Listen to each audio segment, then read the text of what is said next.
My name is Sam. Thanks for checking out this video. If you get to the end and liked it, hit the thumbs up, the subscribe, and the bell notification button. I think this is as bright as the sun is going to get today, so we're just going to use it and run with it. I wanted to talk about the books that I managed to haul in the month of April. Now, in terms of books that I purchased, I actually did really, really well. I stuck, for the most part, to all of my, just what I had pre-ordered. I also have a book that has come in technically yesterday, but I haven't gone to pick it up, so that'll go in the May haul. And it's not like King of Fools needs any hype built around it. They've done a good job of that on their own. So, however, I did go to a library conference the last weekend of April, and things escalated, we'll say, okay? I get aggressive around ARCs. I didn't punch a baby or anything. I lunged a couple times at ARCs.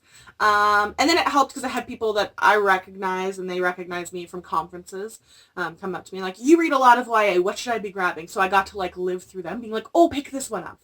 And I can very proudly say I shoved Let's Call It a Doomsday, Tiger Queen, and there was another one. Wow, that's depressing. It's totally gone from my mind. And another book that's highly anticipated that had ARCs there, so I shoved them at a bunch of people, and yeah, that was just fun. So these are the ones that I could not take, even if I shoved at people, in addition to the 5 or 6 that I actually purchased. Also, if you hear snoring, that's Watson. He decides as soon as I start setting up that is time for him to start snoring.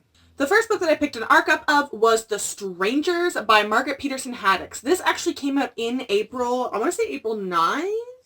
Which is weird. It doesn't say anywhere on the ARC. That's a very weird thing, I guess.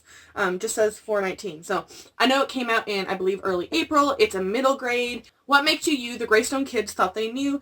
Chess has always been the protector over his younger siblings. Emma loves math, and Finn does what Finn does best. Acting silly and being adored. They've been a happy family, just the 3 of them and their mom. But everything changes when reports of 3 kidnapped children who share the same first and middle names, ages, and exact birth dates as the Greystone kids reach the Greystone family. This bizarre coincidence makes them wonder, who exactly are these strangers? I'm also confused/surprised that they foiled the strangers' Greystone secrets on here. That's very rare to see that on an ARC. So I picked it up, even though it's technically out as an ARC, and I'm really, really excited. I wanted to read this anyways, so I was really happy to see that there. I also picked up an ARC of Heroine by Mindy McGinnis. I hadn't picked up a finished copy of this. She always has tough, heavy subjects, so I'm always I'll wait until I'm ready to read it. But she's an author that I always follow. But it is about the opioid crisis going on. It's currently set in the United States, but it's something that's reached Canada as well. About addiction and the after effects, the ripple out effects, that it never just affects that one person, it's their family. And they can be, we always had this idea for years ago, partially because of heavy political influences, that it's always poor minorities that do it, when in reality, especially things like fentanyl, it's predominantly white people actually that are that I'm seeing here. So it's something that's, the perspective of that's changed a lot in the last year or so. So I am really, really excited to get to this when I do. It came out in late March, and I also love it. I used to be, or still is, a librarian. So I also love supporting librarians becoming writers too.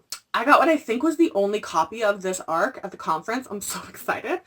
Grave Maidens by Kelly Kuhn. This comes out in December. I think it's December 3rd. Yes, December 3rd. 3 chosen maidens, 2 lovely sisters, one dark tradition. As soon as I shared this, I had a bunch of people like, yo, you want to trade? No, not right now, thanks. I literally just got it. But yeah, the cover is so cool. If they foil that blue on the finished cover or the text, oh my god, that would look amazing. And I could see them doing that. Everyone seems really, really excited about this book. Super hyped. And blurb by Sarah Glenn Marsh, who wrote Reign of the Fallen. And I really, really enjoyed the Reign of the Fallen. In the walled city-state of Alu, Kamani wants nothing more than to become the accomplished healer her father used to be before her family was cast out of their privileged life in shame. When Alu's ruler falls deathly ill, her beautiful little sister Nania is chosen as one of the 3 sacred maidens to join him in the afterlife. It's an honor, a tradition, and Nania believes it is her chance to live an even grander life than the one that was stolen from her. But she sees the selection for what it really is, a death sentence. So I'm excited for this. I also picked up an arc of Girl Gone Viral after they actually plugged it in a Dewey Diva session that I went to. It comes out May 21st. It's by Arvin Ahmadi, and it was blurbed as like a sort of Ready Player One. From what it sounds like, it's the beginning premise of Warcross mixed with Ready Player One, if you know what I mean. The Social Network meets Black Mirror in the thrilling story of how one girl's virtual reality rockets her to the viral stardom. I'm hoping to get to this in June. It'll be after, but you know, I got the arc through work, and I don't feel bad not reading it when I only have like 3-4 weeks ahead of the release. So the conference, they were definitely unhauling like their old inventory stock, because I picked up the Brilliant Death by Amy Rose Capetta arc. This came out in October 2018. I think that's the second oldest one that I managed to pick up. I haven't read it yet. I debated picking it up for a while and forgot about it and got distracted by other things. I'm just curious. A daughter torn between loyalty to her family and owning her power. A debonair orphan with a gift of shapeshifting. A lush, sweeping, gender-blending, and endlessly surprising love story. So hopefully I enjoy it. I also picked up the arc for Dreaming Darkly by Caitlin Kittredge. I hadn't really heard of this book, and then it came on my radar when some mods in the TBR Beyond group had this on their most anticipated list, and I was like, never heard of it. But I love the cover. It came out in April 16th, I want to say. April 9th, I'm wrong, sorry. Ivy Bloodgood's mother is dead. Now Ivy has been sent to live with her remaining family on the Darkhaven, an island off the New England coast, where she's forced to reckon with her mother's past. Ivy can tell right away that there are long-held secrets buried within these walls, but when she wakes from one of her nightmares covered in someone else's blood, Ivy fears for whatever demons her mother battled while she was alive have come to roost in her own mind. Sounds like a creepy, like, I'd probably read this at the start of, like, fall sort of book, so, yeah. I also picked up an arc for The Downstairs Girl by Stacey Lee. I didn't realize this was blurred by Stephanie Garber, which is interesting to me. Stephanie Garber's like a fantasy Carvel, and like The Downstairs Girl was more of like a historical fiction vibe. By day, 17-year-old Jo Kwon works as a lady's maid for the cruel daughter of one of the wealthiest men in Atlanta, but by night, Jo moonlights as the pseudonym author of a newspaper advice column for the genteel Southern lady, Dear Miss Sweetie. And I'm just curious, and I like that we have, not that I like characters on covers, people on covers, but it has like an Asian representation there. So I'm really curious about this. It comes out, let me find it. Seriously, authors need to publishers need to make it far, like okay, that's literally not even on the spot anywhere. Just says August on the spine. So August, sometime in August. There's no actual date on the front or back. So August. I also picked up an arc of Through the Whitewood by Jessica Leek. I have Beyond a Darkened Shore and haven't read it yet. However, they just released an audiobook for Beyond a Darkened Shore, I believe. So I'm going to check out on Scribd and see if they have it on there. And if so, then I will hopefully get to it ASAP. Despite the covers looking like they're a series, they're both standalones. I'm surprised they would do that. They look like not like, oh, if you squint, like they look like a series. The Bear and the Nightingale meets Frostblood in this romantic historical fiction. When Katya loses control of her power to freeze, her villagers banish her to the palace of the terrifying Prince Sasha of Kiev. Accepting punishment, she is surprised to find instead that Sasha is just like her, with the ability to summon fire. Sasha offers Katya friendship and the chance to embrace her power rather than fear it. But outside the walls of Kiev, Sasha's enemies are organizing an army bent on taking over the entire world. It sounds like right up my alley, and so long as I end up liking the rating, I'll probably pick up my own copy, because I'm trash for Russia. We've established this. My pre-order of Rebel Mages showed up by Laurie Forrest. This is the bound up of the novellas from the Black Witch story that apparently we so thoroughly harassed the publisher, or had such good sales that they were like, oh my god, fine, we'll make the only e-copies and we'll bang them up and make them physical copies. Are you happy now? And honestly, yes. I like how they combined, if you look at the covers of the e-novellas, they basically combined them, which I'm here for. And I wish they had hardcover, because the rest of my books are hardcover, but like, that ain't the end of the world. I'm trash for this series. My pre-order for Storm of Locusts showed up too. This is actually showed up a couple days early, by Rebecca Roanhorse. I'm so excited. This is the sequel to Trail of Lightning, which I freaking love. Like, that was a weird, like, amazing book. And it's Indigenous rep and Indigenous history. I don't know if it's history or like cultural mythology. But I believe it's Navajo. I'd have to double check, but I'm 99% sure she's Navajo. I thought I saw that somewhere. It's been 4 weeks since the bloody showdown, and things went down at the end of book 1. Like, I'm really curious. I also found out Rebecca Roanhorse is being published by the Rick Riordan imprint in, I believe it's 2020, of a Navajo middle grade, which freaking so excited for that.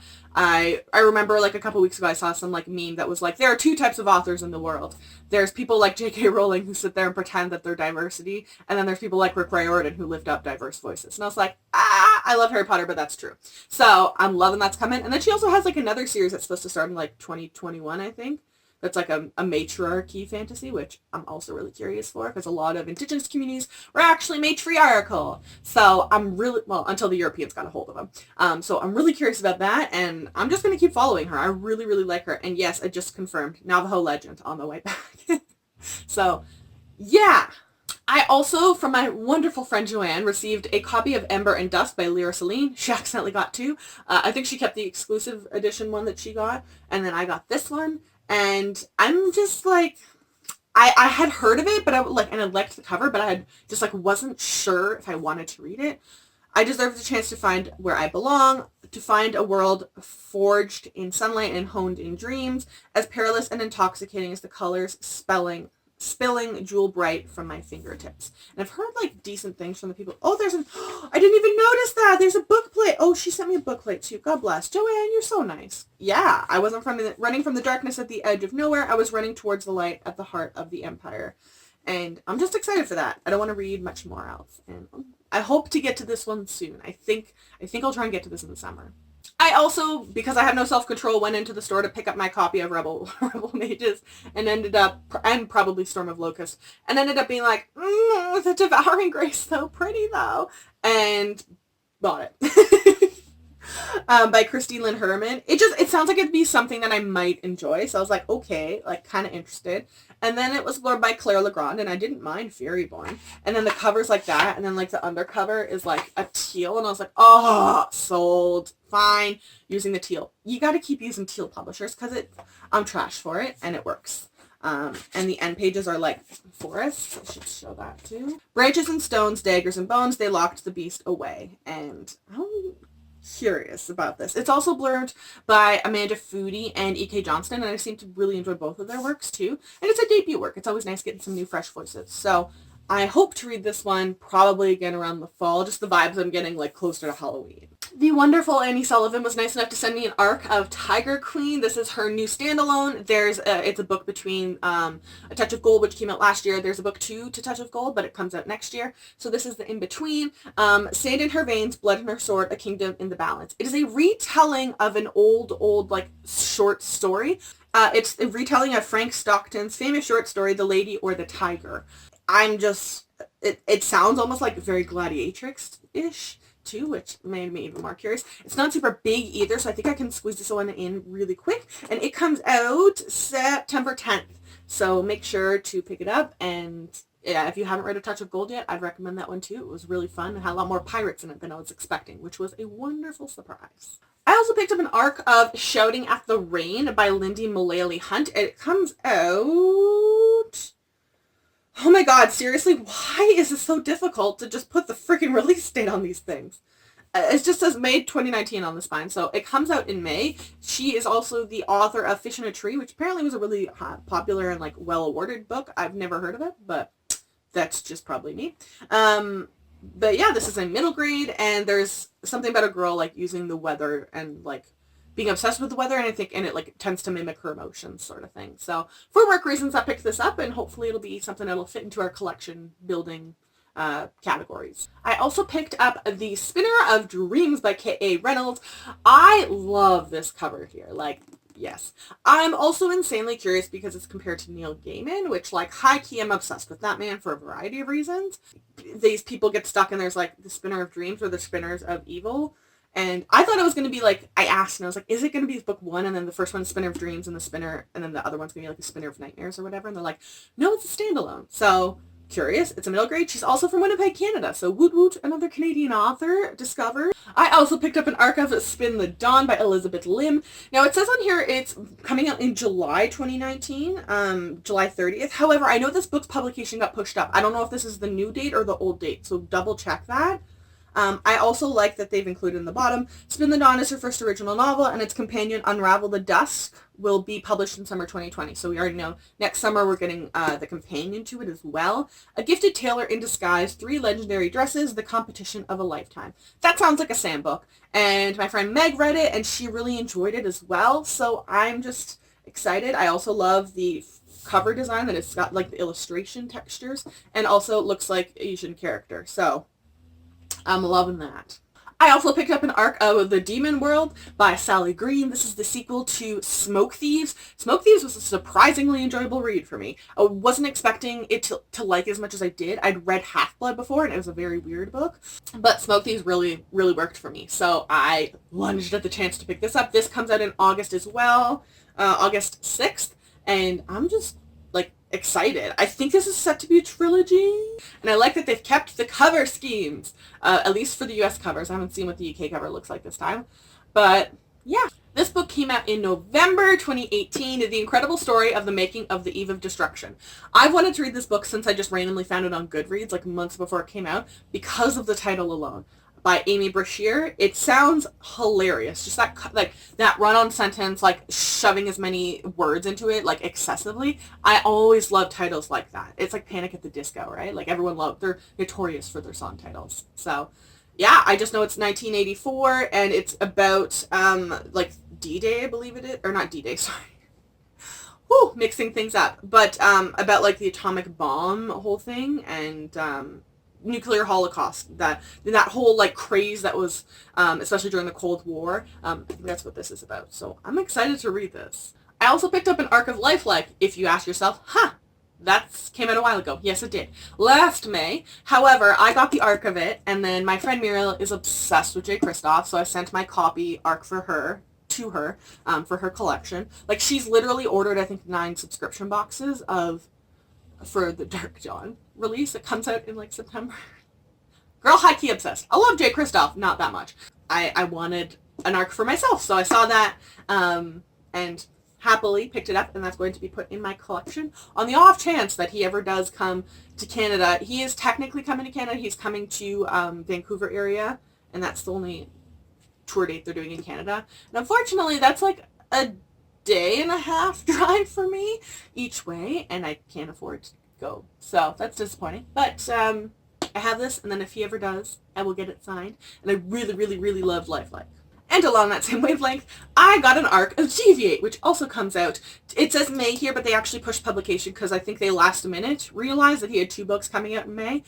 So it's coming out in June 30th, I think it is now. I don't know if I want to read it before it actually comes out because book 1 hurt me. We always have to wait forever. Not forever. He actually pumps out books quite quickly. But I don't know. We'll see. I have it on my TBR for May. We'll just see if I actually force myself to read it. I actually don't want to read the summary because I feel like it does have a bit of a spoiler in how Lifelike ends. So I'm not going to read that. So I'm trash for this cover. Black and pink are so freaking underused in book covers. Oh, I'm so excited for my physical finished copy. I also managed to pick up an arc of Hello Girls by Brittany Cavallaro and Emily Henry. Oh, good Lord, Watson. So this is actually a Thelma and Louise retelling in YA, and I believe it's supposed to be contemporary. If you didn't know that was happening, it is. It's coming out August 6th, I think it is. See, that's the annoying thing. I can never remember Americans, and then everyone else puts their dates differently. So Americans will put November 6th, but everyone else puts the 6th of November. So 6-8 versus 8-, yeah. But yeah, picked up an arc of it. Not sure when I'm going to get to it. It sounded potentially good, and I really liked Brittany Cavallaro's Charlotte Holmes series, so I am going to give it a go. I high-key lunged when I saw this. The Language of Fire. This is by Stephanie Hemphill. It's a reimagining of Joan of Arc. I thought it was a nonfiction to begin with, but I'm not totally sure anymore. I keep reading weird things. It's also written in verse, which I'm gonna see. I'm reading my first book in verse in May, White Rose, so hopefully I enjoy it. Joan of Arc is such an underused character historically in YA. I would freaking love if not Mindy McGinnis, Cynthia Hand and Jodie Meadows and whatever did a retelling of that, even if Mackenzie Lee messed with it. I think it'd be really cool to save her from the fate that she ends up in. I also got my pre-order copy of Descendant of the Crane by Joanne He. I don't know how else I could plug this book on my channel because I freaking loved it. It's an Asian author debut. It's technically a standalone last I saw, but there's potential for a sequel, so please buy it. So they'll write a sequel. It's Asian monarchy, and she takes over from her father, and it turns out maybe her father didn't die under the most natural of circumstances as they believed. And chaos ensues. I also picked up an arc of Lenny's Book of Everything by Karen Fox Lee. This came out on April 16th under this publisher, but it was released in 2018 under a different publisher and cover. But it's set in the 70s or 80s, and the main character, Lenny, is the younger sister. She has an older brother who has a bunch of health issues, and her mother is quite poor, but her mother wins this contest, and every month they get a volume of the encyclopedia sent to them. That's the prize. And I'm just so curious to see how that goes. It just sounds like really, really potentially cute. And also, I think I heard that's supposed to take on the mother's illness, as well as the brother's. So I'm really, really curious. And I plan on getting to this in May too. I also plan on getting to the Tiger of Midnight in May, and I received it in April. Swati Tirdala. It's the first book in what is set to be a trilogy. It is insanely pretty in person. The spine is foil and it darkens, and then the back has foil with the gold and the yellow. I'm just trash for this whole design. It looks beautiful. It's thicker than I thought it was going to be. Than I've been noticing a lot of YA books have been a little bit smaller. So I'm excited. So excited. And she and Joanne He are both coming into the TBR and Beyond group this month as well. And I think last, definitely not least, I think this is the last one, is Wicked Fox by Kat Cho. I got the arc of it. Another one that I lunged for when I saw. This comes out... Oh my god, did you not put the publication date on here again? It comes out in June, sometime in June. This is a modern day set, a contemporary set, fantasy in Seoul. Hi, my name is Sam, and I'm high-key obsessed with BTS. I know far more about Korean history now in the last couple months than I have ever known in my life before, and Seoul specifically being their capital. So I'm insanely curious. I've actually started reading this, if you can't tell from the bookmark in here, and so far I'm enjoying it. I believe it's set to be a duology, and I'm so curious about this. It's just... weird magic stuff is already happening, and I'm here for it. So those are all the books that I managed to accumulate this month. Hopefully, I will be less hauling. Hopefully, I will intake less books in the month of June or May. We're in May, but I don't know if that's gonna happen because it's my birthday. So we'll see. Those are the books that I read. I will no, in all honesty, I don't have the time or patience to link all these. I will link all of my social media below, including my Goodreads. All of these books will be on my own shelf, OWN. If you want to take a look and you need help finding it, then you can head on over there. Make sure to check the description box for all of my social media, though. If you follow me, I will follow you back.